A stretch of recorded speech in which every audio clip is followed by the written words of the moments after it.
दोस्तों, आप सुन रहे हैं चैनल छोटी सी बात वंदना के साथ। प्रस्तुत है पुष्पा सक्सेना जी द्वारा लिखी गई कहानी यादों के नाम। तो चलिए कहानी शुरू करते हैं। सब औपचारिकताएं पूर्ण कर कस्टम से बाहर आते लगभग पौन घंटा बीत चुका था। बाहर प्रतीक्षा कर रहे मनीष से मिलने को अमर आतुर था। भारत छोड़ने के पूर्व फोन पर हुई बातचीत में मनीष ने एयरपोर्ट पर रिसीव करने की बात कही थी। ना पहुंच सकने की स्थिति में मनीष के घर का पता उसकी डायरी में नोट था। दूर से ही उसने मनीष को पहचान लिया। ब्लू सूट में वह कुछ अधिक ही खिल रहा था। हाथ हिलाते ही तेजी से आगे बढ़ उसने अमर को गले से लगा लिया। कहो, कैसा रहा अनुभव? पहली बार इतनी लंबी यात्रा प्लेन से की है ना? अरे पता ही नहीं लगा 18 घंटे कब कैसे बीत गए।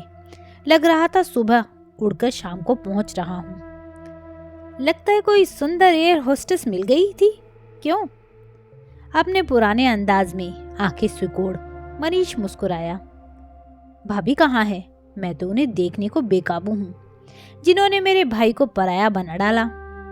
चलो घर चलते हैं, वहीं बातें करेंगे।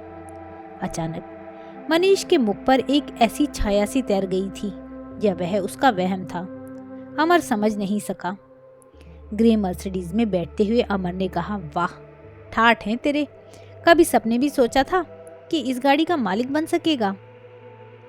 सपने अगर सच होते तो जरूर सोचा होता। वह सामने जो बिल्डिंग देख रहा है ना, पिछली बार इन्हीं के फोटो भेजे थे। कल उधर चलेंगे। सुंदर हरे लॉन, फूलों से लदे पौधे के बीच सेवों से लदा वृक्ष देख अमर मुग्ध रह गया। कार बंद कर चाबी से बंद द्वार खोलते मनीष को देख अमर विस्मित हुआ था। क्यों, भाभी क्या घर में नहीं है? नहीं, वह वीकेंड पर गई है, पर फिक्र करने की जरूरत नहीं है। तुझे भूखा नहीं रहना पड़ेगा यार। सुंदर सज्जित ड्राइंग रूम में पांव धरते ही अमर का मन संकुचित हो उठा। यह कैसा स्वागत है? बंद द्वार खोलता मनीष और साथ में वह। क्या उसका यहाँ आना परिवार के अन्य जनों को प्रियकर नहीं था? बच्चे तक घर में नहीं हैं। किस सोच में पड़ गया? क्या लेगा ऑरेंज जूस के साथ? मनीष पास ही सोफे पर आकर बैठ गया। कुछ खाएगा या फ्रेश होकर डिनर लेगा? नहीं नहीं, अभी बिल्कुल भूख नहीं है। पूरे रास्ते खाता ही आया हूँ। यार, ये लोग प्लेन में खिलाते भी जी भर के हैं, इतना पैसा भी तो लेते हैं। हाँ, अब तू सुना कैसी कट रही है। रमा और बच्चे कैसे हैं? रमा कुछ मोटी हुई या वैसी ही दुबली है? देखोगे तो पहचान नहीं पाओगे, डबल हो गई है। रमा तुम्हें खूब याद करती है, कह रही थी मैं भी यहाँ नौकरी की जुगाड़ कर लूँ। बच्चे भी यूएस के लिए क्रेजी हैं यार। तू सुना, कैसा लगता है यहाँ? अब तो तू यहाँ का स्थायी बाशिंदा बन गया है। शादी के बाद तो घर से नाता ही तोड़ बैठा है। मौसी, भाभी सभी कितना याद करते हैं। सच, मैं भी घर को कितना मिस करता हूँ। तू नहीं समझेगा अमर। शायद एक हल्की सी आहट थी मनीष के स्वर में। इस वीकेंड पर तू मेरी वजह से नहीं जा पाया मनीष। तू चला जाता मैं एक आध दिन मैनेज कर सकता हूँ भाई। वीकेंड्स पर रोजी और बच्चे अपने अपने फ्रेंड्स के साथ जाते हैं। मैं तो पढ़कर सोता हूँ। इंडियन ठहरा तो आदत नहीं छूटती। स्वर में परिहास था या व्यंग, अमर समझ नहीं सका। ताज्जुब है, 15 वर्षों से रोजी भाभी तुझे अमेरिकन नहीं बना सकी। वैसे का वैसा ही आलसी ही रहा तू। हम तो सोचते थे कि तू एकदम वेस्टर्नाइज हो गया होगा और एयरपोर्ट पर तेरा हाई करके स्वागत करूंगा। क्यों, ठीक कहा ना? दोनों हंस पड़े। नहाकर जब अमर बाहर आया, मनीष मेज पर खाना सजा चुका था। डोंगे के ढक्कन हटाता अमर चमत्कृत था। तू तो सचमुच सुधर गया है मनी। मौसी के चिल्लाने पर भी एक गिलास पानी लेकर नहीं पीता था। भाभी ने इंडियन कुकिंग सीख ली? जी नहीं, ये सब बंदे ने आपके लिए अपने हाथों से बनाया है। आइए विराजिए। मनीष के नाटकीय अंदाज पर अमर हंस पड़ा। आज इतने दिनों बाद भारतीय खाना खा रहा हूँ, मज़ा आ गया। वरना रोज़ वही उबला खाना, hamburger. I am really fed up Amar. तो अपने लिए भारतीय भोजन क्यों नहीं बनवा लेता मनीष, अपनी भारतीयता सिद्ध करने के लिए? अजीब स्वर में कहा था मनीष ने। पता नहीं यह प्रश्न था या यूं ही सरकास्टिक रिमार्क। खाना खत्म कर प्लेटें उठाते मनीष को देखना एक विचित्र अनुभव था। टेबल साफ कर अमर की ओर देख मनीष मुस्कुरा दिया। मुझे काम करते देख सोच में पड़ गया ना? अरे भाई, यह अमेरिका है। यहाँ मनीष माँ का दुलारा बेटा नहीं, कामकाजी इंसान है। आ, तुझे अपना गार्डन दिखाऊं। मनीष के साथ अमर पीछे की ओर किचन गार्डन देख चौंक उठा। उत्साहित मनीष बतला रहा था, ये भिंडी है, तोरई, टमाटर सब फल रहे हैं। हाँ, तोरई की शक्ल में फर्क है ना? माय गॉड, तूने तो यहाँ भी एक भारत बसा लिया है। उधर सेबों से लदे पेड़, इधर भिंडी और तुरई। बहुत अजीब बात है ना? हाँ, अमेरिका के बीच एक अकेला भारतीय टापू। वाक्य मनीष ने अधूरा ही छोड़ दिया था। यार, तू तो खासा भावुक हो रहा है। अरे क्या रखा है हिंदुस्तान में? मेरा वश चले तो कल यहाँ बोरिया बिस्तरा समेट आ जाऊं। ऐसी गलती मत करना मेरे भाई। चल अब भीतर चलते हैं। जानता है 9:30 बज चुके हैं। गर्मियों में यहाँ रात 10 बजे तक ऐसे ही उजाला रहता है। कुछ दिन तुझे जेट लैगिंग रहेगी। हाँ, ट्रेनिंग कब से शुरू है तेरी? इसी सोमवार से। सुबह 9 बजे रिपोर्ट करना होगा। यहाँ से जाने के लिए कोई बस या? भाई मेरे, लखनऊ छोड़े तुझे कम से कम 4 साल तो हो ही गए होंगे, पर तेरा तकल्लुफी स्वभाव नहीं छूटा, वैसे का वैसा ही रहा। अरे भाई, ऑफिस जाते हुए तुझे ड्रॉप कर दूंगा। अभी तो चलकर आराम कर। कल रविवार है, मैनहट्टन की ओर चलेंगे। ठीक? ओके। अमर भी मुक्त हंसी हंस दिया। दूसरे दिन अमर जब तक सोकर उठा, मनीष ब्रेकफास्ट तैयार कर उसके उठने का इंतजार कर रहा था। तू तो खूब घोड़े बेचकर सोया। मैं तो सोच रहा था शायद पहले दिन ठीक से सो नहीं पाएगा। इतने आरामदेह बिस्तर पर नींद न आए। वह चाय भी तैयार है। मनी, मौसी अगर तेरा यह रूप देख ले तो सच मान धन्य हो जाएगी। अब बातें बनाना बंद कर, जल्दी से तैयार हो जा। स्टैचू ऑफ लिबर्टी चलना है या नहीं? सॉरी, बस 10 मिनट में तैयार हुआ। अमर बिस्तर से उठ गया। छुट्टी होने के कारण मानो पूरा न्यूयॉर्क सागर तट पर उमड़ आया था। मस्ती में वाद्य बजाते वादकों के पास भीड़ जमा थी। पार्क में बच्चों की किलकारियां गूंज रही थी और वृद्ध पेड़ तले आराम कर रहे थे। ठेलों पर ठंडे पेय और ढेर सारी खाने की चीजें देख अमर ने कहा, यार यहाँ तो लगता है किसी भारतीय मेले में आ गए हैं। बस लोगों की चमड़ी का रंग अलग है। और भी बहुत कुछ अलग है अमर। वहाँ मेलों में अपनापन होता था, यहाँ अपने भी अपने नहीं होते। नहीं समझ पाए ना? चलो स्टीमर के लिए क्यू में लग जाएं, वरना अपना नंबर ही नहीं आएगा। लगभग आधा घंटे लाइन में लगने के बाद दोनों स्टीमर में बैठ गए। सागर के बीच स्वतंत्रता की प्रतीक स्टैचू ऑफ लिबर्टी देख अमर मुग्ध हो गया था। पूरे दिन घूमकर दोनों थक गए थे। मैनहट्टन की गगनचुंबी इमारतों के मध्य सड़क से कितना सीमित आकाश दिखता है। यार मनीष, यहाँ काम करने वालों का दम नहीं घुटता। आकाश देखने को तरस जाए यहाँ इंसान। तभी तो भागते हैं खुले स्थानों पर। हर वीकेंड पर सागर तट लेक्स के किनारे भीड़ देखेगा तब समझेगा। संध्या घर लौट नहा धोकर दोनों लॉन में बैठे ही थे कि लंबी कार ड्राइव करती मनीष की पत्नी रोजी आ पहुंची थी। इकहरे शरीर की रोजी को देख लड़की होने का भ्रम होता था। कार पार्क कर उनकी ओर आती रोजी से मनीष ने अमर का परिचय कराया था। अमर कल शाम को पहुंचा है यहाँ। Amar, my wife Rosie. Hello, enjoy your brother's company. मैं अभी कपड़े चेंज करके आती हूँ। Manish darling, don't you mind making me a drink. Oh sure, excuse me Amar, अभी आता हूँ। रोज़ी के पीछे मनीष ड्रिंक तैयार करने चला गया। अमर को रोज़ी कितनी अपरिचित लगी थी। थोड़ी देर बाद रोज़ी लॉन में आ गई थी, सूती स्कर्ट ब्लाउज में, स्वच्छ निखरी हुई। यू नो रोज़ी, अमर कज़न से ज़्यादा मेरा दोस्त है। हमारा बचपन लड़ते झगड़ते बीता है। आज 10 वर्षों के बाद देख रहा हूँ इसे। पिछली बार जब इंडिया गया था, यह ट्रेनिंग पर गया हुआ था। आप एक बार के बाद कभी इंडिया आई ही नहीं। सब आपको याद करते हैं। चाहकर भी रोज़ी के लिए अमर कोई संबोधन नहीं खोज पा सका। हाँ, उस बार इतना बिटर एक्सपीरियंस रहा, फिर जाने का मूड ही नहीं बना। और अब बच्चे, आई मीन जॉन और मेरी, तो इंडिया के नाम से ही डरते हैं। रोज़ी हंस दी। एक्चुअली मैं भी वहाँ मरते मरते बची थी ना मनीष डार्लिंग। हम वहाँ का खाना डाइजेस्ट नहीं कर सकते। मैंने बताया है रोज़, हमारी शादी के कारण भारी खाना बना था, पर माँ ने तो तुम्हारे लिए पानी तक भी उबाल कर दिया था। That was just a chance. शायद गर्मी की वजह से तुम।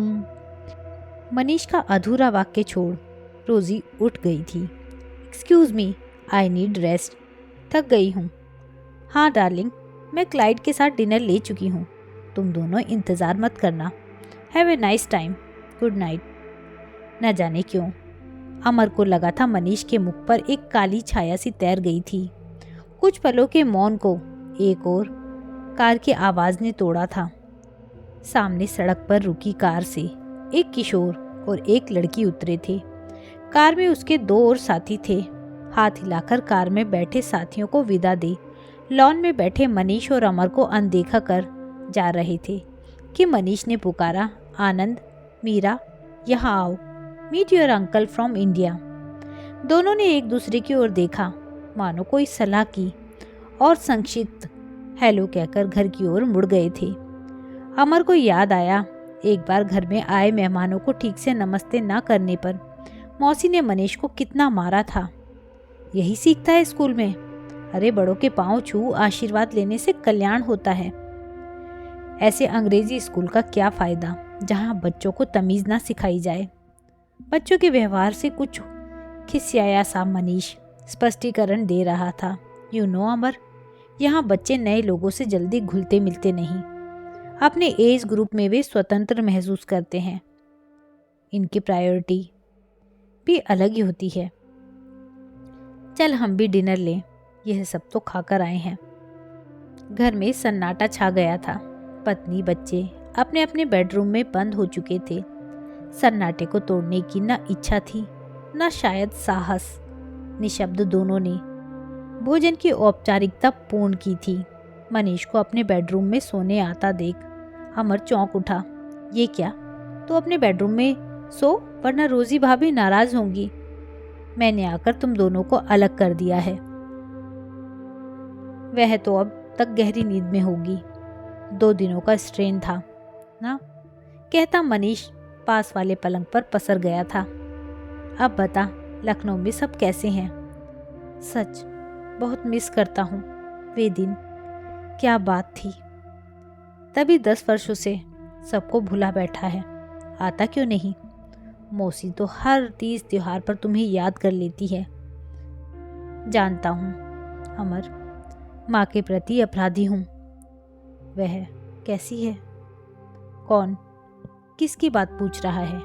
अनीता कहाँ है? क्या कर रही है? ओह, तो अनीता की याद है अभी जनाब को? जही किस्मत। वह बात क्या भूलने की है अमर? खूब मज़े में है, तुझे नहीं पता?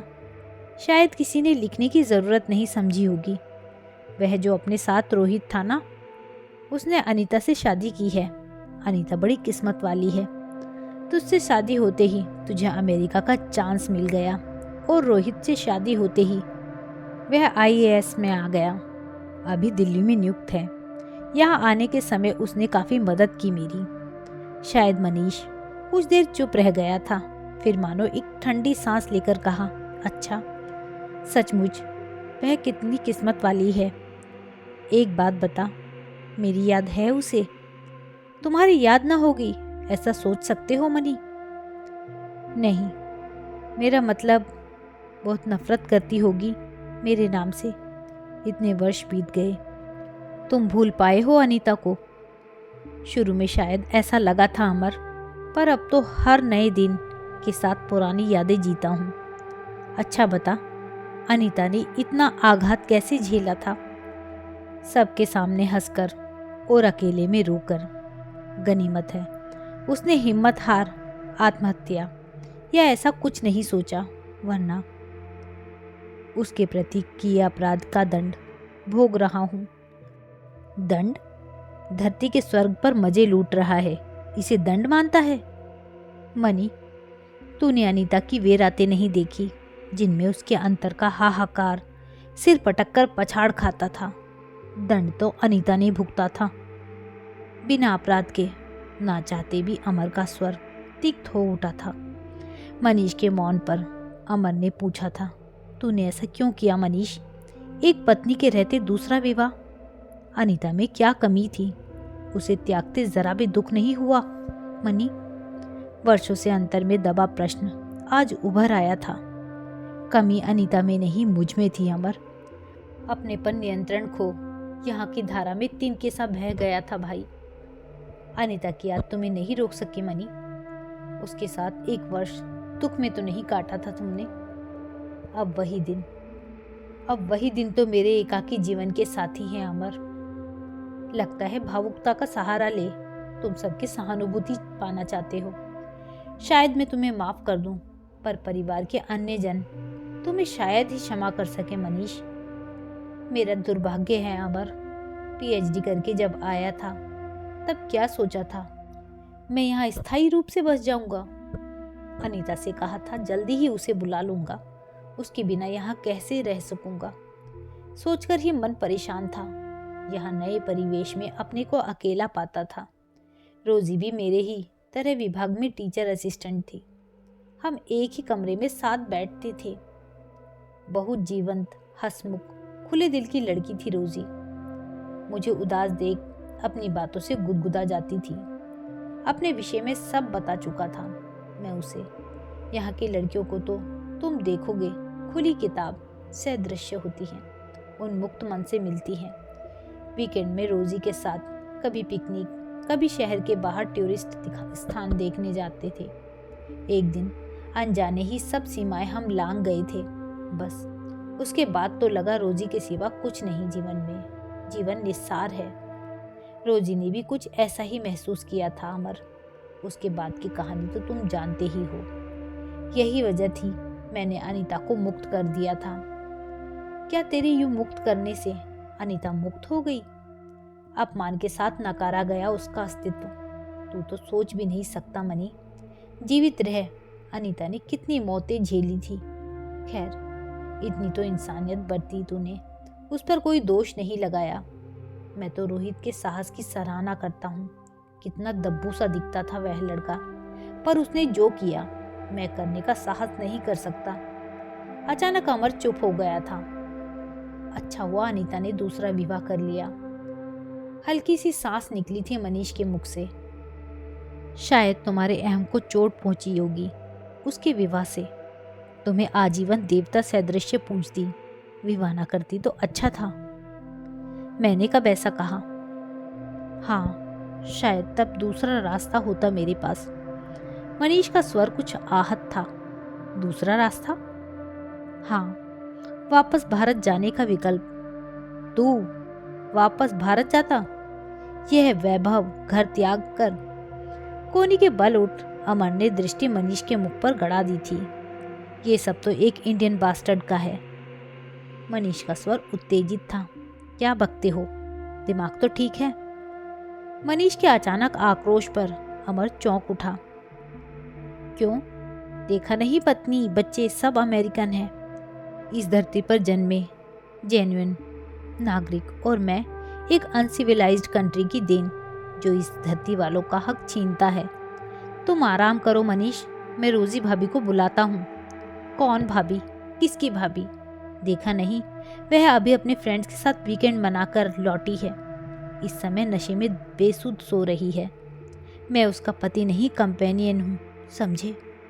यहाँ भावनाएं नहीं चलती, प्रैक्टिकल होना पड़ता है, और इतने वर्षों बाद भी प्रैक्टिकल नहीं बन सका। ठेठ भारतीय पति की तरह रोजी से वही उपेक्षा रखता हूँ जो अनीता से रखता था। तुम्हारे बच्चे तो बहुत प्यारे हैं मनीष, इन्हें लेकर भारत क्यों नहीं आते? वहाँ सबका स्नेह अपनापन पाकर यहाँ का जीवन भूल जाएंगे। यहाँ तो परिवेश ही दूसरा है। वे बेचारे हमारी संस्कृति क्या जाने। उन्हें भारत लाऊं? उसके लिए मैंने बहुत देर कर दी अमर। जानता हूँ, कुछ महीनों पहले ही मैं जान सका मेरी इस घर में कहाँ जगह है। हम एक पार्टी में गए थे। मेरे बच्चों ने अपने फ्रेंड से अपनी मम्मी को इंट्रोड्यूस कराया और साथ खड़ा मैं अनदेखा कर दिया गया था।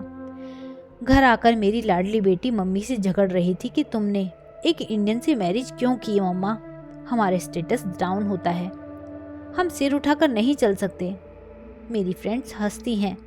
इससे तो अच्छा होता कि तुम किसी नेटिव ब्लैक से शादी कर लेती, कम से कम उन्हें, आज की जनरेशन को तो स्वीकार करती। I hate Indians and your Indian husband. रोजी भाभी ने कुछ कहा नहीं। अमर स्तब्ध था। कहा था, बेटी के आंसू पोंछ समझाया था। डोंट वरी माई चाइल्ड, मेरे विवाह से तेरे जीवन पर कोई असर नहीं पड़ेगा। तो अपनी जिंदगी अपने तरीके से जीने को स्वतंत्र थे। मुझे भी समझाया था। Don't mind darling, she is so upset, poor child. अब समझे मैं क्या कह रहा हूँ। I am a stranger for my family. मैं अब किसी वीकेंड पार्टी में नहीं जाता, पत्नी या बच्चों के फ्रेंड से नहीं मिलता। मैंने अपने को सबसे अलग काट लिया है। पर ऐसा कितने दिन चलेगा मनी? अपने आप में घुटते रहना। तू वापस आजा मनी, सब ठीक हो जाएगा। क्या ठीक हो जाएगा अमर?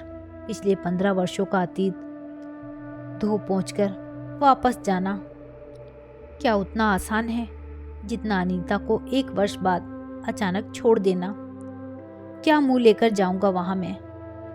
फिर भी वहां तुझे अपमान तो नहीं झेलना होगा। अपनों के बीच तुझे स्नेह मिलेगा मनी। अब प्रयोग करने का जी नहीं चाहता मेरे यार। अब तो बस इंतजार है रोजी कहे इसे डाइवोर्स चाहिए। जो दंड मैंने कभी किसी को दिया था, अब उसके लिए अब उसी दंड की प्रतीक्षा कर रहा हूँ। है ना विचित्र बात? म्लान हंसी मनीष के मुख पर तैर गई थी। तो तुम स्वयं को ही क्यों नहीं तलाक की बात करते? नहीं, अब किसी को त्यागने का नहीं, स्वयं त्यागे जाने का अनुभव करना चाहता हूँ दोस्त। अच्छा ही है, बच्चे भी शाप मुक्त हो जाएंगे। शायद नए अमेरिकन पापा पाने की खुशी में इस हिंदुस्तानी पिता को भी वे आमंत्रित कर लें। रहने दो ना, जाने दो, कैसी बातें कर रहे हो। बहुत रात हो गई, सो जाओ। कई दिनों से छत ताकते ही रातें काटी अमर ने। शायद 1 आध महीने पहले डाइनिंग टेबल पर रोजी ने कहा था, डार्लिंग, क्या तुम्हें भी नहीं लगता कि अब हमें अलग हो जाना चाहिए? मैंने पूरा प्रोग्राम कर लिया है। अलग होने से पहले हम वॉशिंगटन जाएंगे, ठीक है ना? यहाँ तलाक के समय कोई रोना पीटना नहीं मचता, कोई उत्तेजना, नाटकीयता नहीं। बड़े सहज और स्वाभाविक रूप से एक दूसरे को शुभकामनाएं दे दंपति अलग हो जाते हैं। अनीता तो फटी आंखों से मुझे ताकती रह गई थी। शायद 1 आध हफ्ते ना खाना खाया था, ना सोई थी, मुझसे न लड़ी, न उल्हाने दिए। पर उसके नयनों ने मुझे अपराधी जरूर ठहराया था अमर। उसकी वह दृष्टि मैं आज तक बार बार याद करता हूँ। अब उन सब बातों को याद करने से क्या लाभ मनीष? अब अनीता का अपना घर है, बच्चे हैं, और यहाँ तुम्हारा भी अपना परिवार है। ठीक कहते हो अमर, घर का मोह त्यागना इतना आसान नहीं है भाई। पर ये कैसा घर है अमर, जहाँ मैं अपने मन का कुछ नहीं कर सका। जब बेटी का जन्म हुआ, उसे मीरा पुकारना चाहता, पर उसे नाम मिला मैरी। बेटे का को जय मानना चाहा था, तो उसे पुकारा गया जॉन के नाम से। कभी सोचता हूँ इसमें किसी का क्या अपराध है? मेरा दृष्टिकोण समझने वाला है ही कौन? तुझे सुनकर शायद आश्चर्य होगा मनीष, अनीता ने अपने बच्चों के नाम मीरा और जय रखे हैं। बस एक बेटा और एक बेटी है अनीता की। क्या कभी तुम दोनों के नामों के विषय में कोई निर्णय लिया था? मनीष के मुख को देख अमर डर गया था। मैं तुम्हें हर्ट नहीं करना चाहता मनी, बस तुम्हारी बात सुनकर मैं कुछ कह गया। I am extremely sorry money. तू सच कह रहा है अमर? उत्साहित मनीष उठकर बैठ गया था। अनीता ने मीरा और जय नाम रखे, इसका मतलब उसे मेरी याद है, वह मुझे नहीं भूली। अमर, ओ माय गॉड, ये क्या किया? अनीता। आवाज़ रुंध आई थी। दोनों हाथों में मुख छुपा मनीष सिसक उठा। उसके बहते आंसू देख अमर स्तब्ध बैठा था। मैं सोच रहा था, हमारे गरीब कहे जाने वाले देश में विवाह के पवित्र बंधन तो सुरक्षित हैं, पर वहाँ तो अपार संपन्नता के बावजूद। दोस्तों, एक बार की गई गलती कभी कभी जीवन भर हमें रुलाती है। इसलिए जीवन में कभी भी जो भी निर्णय लें, बड़ी ही सोच समझ कर लें, बड़ी ही सूझबूझ के साथ लें। ध्यान रखें, किसी का दिल ना टूटे, किसी का दिल ना दुखे। यही भारतीय संस्कृति है। दोस्तों, कहानी के बारे में आपकी क्या राय है, मुझे कमेंट करके ज़रूर बताइएगा। साथ ही मेरे द्वारा की गई प्रस्तुति आपको कैसी लगी, यह भी ज़रूर बताइएगा। कहानी अच्छी लगी हो तो कहानी को लाइक शेयर ज़रूर कीजिएगा। साथ ही मेरे चैनल पर अगर नए हैं तो चैनल को सब्सक्राइब करना ना भूलिएगा। कहानी सुनने के लिए बहुत बहुत धन्यवाद।